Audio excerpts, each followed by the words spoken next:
जय श्री कृष्ण। स्वागत है आप सभी का भजन संगत में। भजन संगत कोई कार्यक्रम नहीं, यह आत्मा और परमात्मा की मुलाकात है।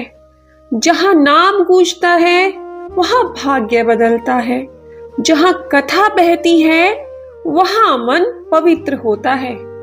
आज हम श्लोक नहीं सुनेंगे, आज हम उस क्षण में प्रवेश करेंगे जब युद्ध से पहले आवाजों ने निर्णय किया था कि कौन धर्म के लिए खड़ा है।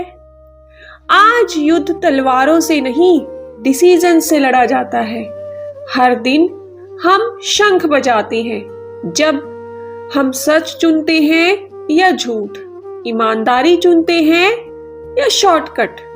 आपका हर डिसीजन एक शंखनाद है जो बताता है कि आप धर्म की तरफ है या डर की तरफ। गलत रास्ता हमेशा तेज होता है, सही रास्ता हमेशा स्थायी होता है। पांडवों के साथ कई योद्धा थे। क्यों? क्योंकि वे धर्म पर थे। आज भी देखिए, अगर आपका लक्ष्य सच्चा है तो सही लोग धीरे धीरे जुड़ते जाते हैं। जो लोग आपके सच से दूर भागते हैं वे आपकी यात्रा के लिए नहीं बने। जब नीयत साफ हो तो भगवान को सही लोग भेजने में कोई प्रॉब्लम नहीं होती। जब आपकी नीयत बिल्कुल साफ है तो भगवान सही लोग अवश्य भेजते हैं। सबने अलग अलग शंख बजाए, सबकी ध्वनि अलग थी, फिर भी लक्ष्य एक था। आज भी कोई टीचर बनकर धर्म निभाता है, कोई पेरेंट बनकर, कोई ऑनेस्ट वर्कर बनकर। भगवान काम नहीं देखते, नीयत देखते हैं। भगवान तुलना नहीं करते, योगदान देखते हैं।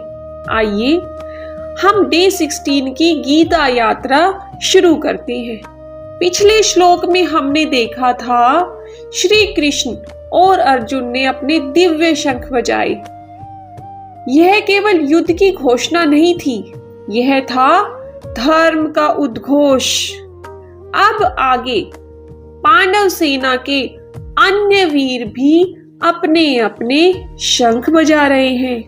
आइए हम सुनते हैं पहला श्लोक। अनंत विजयम राजा कुंती पुत्रो युधिष्ठिरे। अनंत विजयम राजा कुंती पुत्रो युधिष्ठिरे। नकुले सहदेवश्च सुघोषमणि पुष्पकौ। नकुले सहदेवश्च सुघोषमणि पुष्पकौ।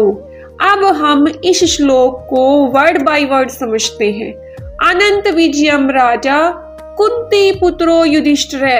अनंत जिसका अंत ना हो, विजयम जीत, राजा राजा, कुंती पुत्रो कुंती का पुत्र, युधिष्ठिर धर्मराज। इसका भावार्थ है युधिष्ठिर का शंख था अनंत विजय, अर्थात ऐसी विजय जिसका अंत ना हो। युधिष्ठिर धर्मराज थे, उनकी सबसे बड़ी ताकत थी सत्य और धर्म। इसीलिए उनके शंख का नाम ही था अनंत विजय। कृष्ण संदेश देते हैं, धर्म से मिली जीत कभी अस्थायी नहीं होती। आज लोग जीत चाहते हैं लेकिन शॉर्टकट से। एग्जाम में चीटिंग, बिजनेस में फ्रॉड, रिलेशनशिप में झूठ। ऐसी जीत मिल भी जाए तो शांति नहीं मिलती। लेकिन जो सच के रास्ते पर चलता है वो देर से जीतता है पर उसकी जीत टिकती है। सच्ची जीत वो है जिसके बाद हमें कोई डर ना हो। अगला पार्ट है नकुले सहदेवश्च सुघोषमणि पुष्पकौ। नकुले नकुल, सहदेव सहदेव, सुघोष मधुर ध्वनि, मणि पुष्पक रतन जड़ित सुंदर। इसका भावार्थ है नकुल और सहदेव ने भी मधुर और सुंदर शंख बजाए। दोनों ज्ञानी थे, संतुलित थे, अहंकार रहित थे। उनकी ध्वनि मधुर थी क्योंकि उनका मन शुद्ध था। कुछ लोग बोलते ही दिल जीत लेते हैं, कुछ लोग बोलते ही वातावरण को भारी कर देते हैं। फर्क शब्दों में नहीं, मन में होता है। अगर मन साफ हो तो आपकी आवाज भी प्रभावशाली होती है। मधुर वाणी भी एक शंखनाद है। अगला श्लोक है, काश्यश्च परमेश्वाश शिखंडीश्च महारथ है, धृष्टद्युम्नो विराटश्च सात्यकी अपराजित। अब हम इस श्लोक को वर्ड बाय वर्ड समझते हैं। काश्यश्च परमेश्वाश शिखंडीश्च महारथ है। काश्य अर्थात काशी का राजा, परमेश्वास श्रेष्ठ धनुधर, शिखंडी महान योद्धा, महारथ है महारथी। इसका भावार्थ है काशी का राजा महान धनुर्धर था, शिखंडी भी महारथी थी। यह दिखाता है धर्म के पक्ष में शक्तिशाली लोग भी खड़े होते हैं। जब आप सही होते हो तो धीरे धीरे सही लोग आपके साथ जुड़ते हैं। पहले लोग मजाक उड़ाते हैं, फिर सवाल करते हैं, फिर साथ देते हैं। सत्य के साथ खड़े होने में शुरू में अकेलापन होता है, पर अंत में साथ मिलता है।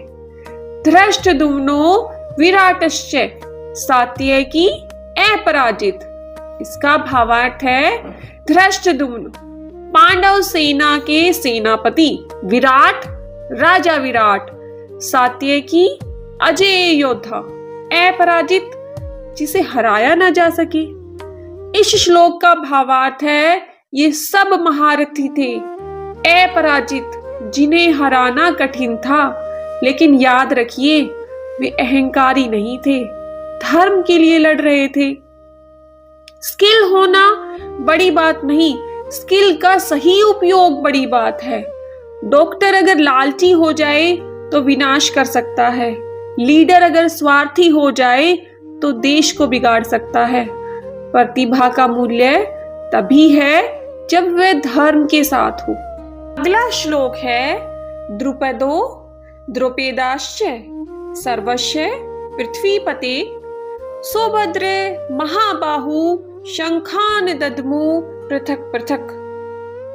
अब हम इसको वर्ड बाय वर्ड समझते हैं। द्रौपदो द्रौपदाश्च सर्वस्य पृथ्वीपते। द्रुपद राजा द्रुपद, द्रौपदे द्रौपदी के पुत्र, सर्वस्य सभी, पृथ्वीपते हे राजा। इसका भावार्थ है यहाँ 3 पीढ़ियां एक साथ खड़ी है। राजा द्रुपद और द्रौपदी के पुत्र भी युद्ध में थे। पूरा परिवार धर्म के लिए खड़ा था। आज परिवार साथ है पर वैल्यूज अलग अलग है। कोई सच के लिए खड़ा है, कोई फायदा देखता है। पांडव परिवार में सबका लक्ष्य एक था, धर्म। जब परिवार का लक्ष्य एक हो तो घर भी स्वर्ग बन जाता है। सौभद्रे महाबाहु शंखान दद्मु पृथक पृथक। सौभद्र अभिमन्यु, महाबाहु बलशाली, शंखान शंख, पृथक पृथक अलग अलग। इसका भावार्थ है सबने अपने अपने शंख बजाए। हर योद्धा अलग था पर लक्ष्य एक था। हर इंसान यूनिक है। कोई पढ़ाई में अच्छा है, कोई कला में, कोई सेवा में। भगवान सबको अलग शंख देते हैं। दूसरों जैसा बनने में नहीं, अपने स्वर को पहचानने में जीत है। यह श्लोक सिखाता है जीवन एक युद्ध है, पर यह दूसरों से नहीं, अपने डर, झूठ और अधर्म से है। हर इंसान के पास एक शंख है, उसकी आवाज, उसका कर्म, उसका धर्म। जब ये तीनों धर्म के साथ हो जाए तो जीवन भी अनंत विजय बन जाता है। कुरुक्षेत्र में सैकड़ों शंख बजे थे पर भगवान सुन रहे थे, केवल वही जो धर्म से बचे थे। आज सोचिए, आपकी आवाज किसके लिए उठती है? स्वार्थ के लिए या सत्य के लिए? धर्म का शंख धीमे बजे तो भी सीधे भगवान तक पहुंचता है। कल हम फिर मिलेंगे डे 17 में। अगर आपको डे 16 की यह कथा अच्छी लगी हो तो कृपया करके भजन संगत चैनल को सब्सक्राइब करें, इस वीडियो को शेयर करें ताकि इस कथा को इस पॉजिटिविटी को हम बहुत सारे लोगों तक पहुंचा सके। मैं आप सब लोगों से माफ़ी चाहूँगी क्योंकि काफ़ी समय हो गया था मेरी भागवत कथा की कोई भी वीडियो नहीं आई थी।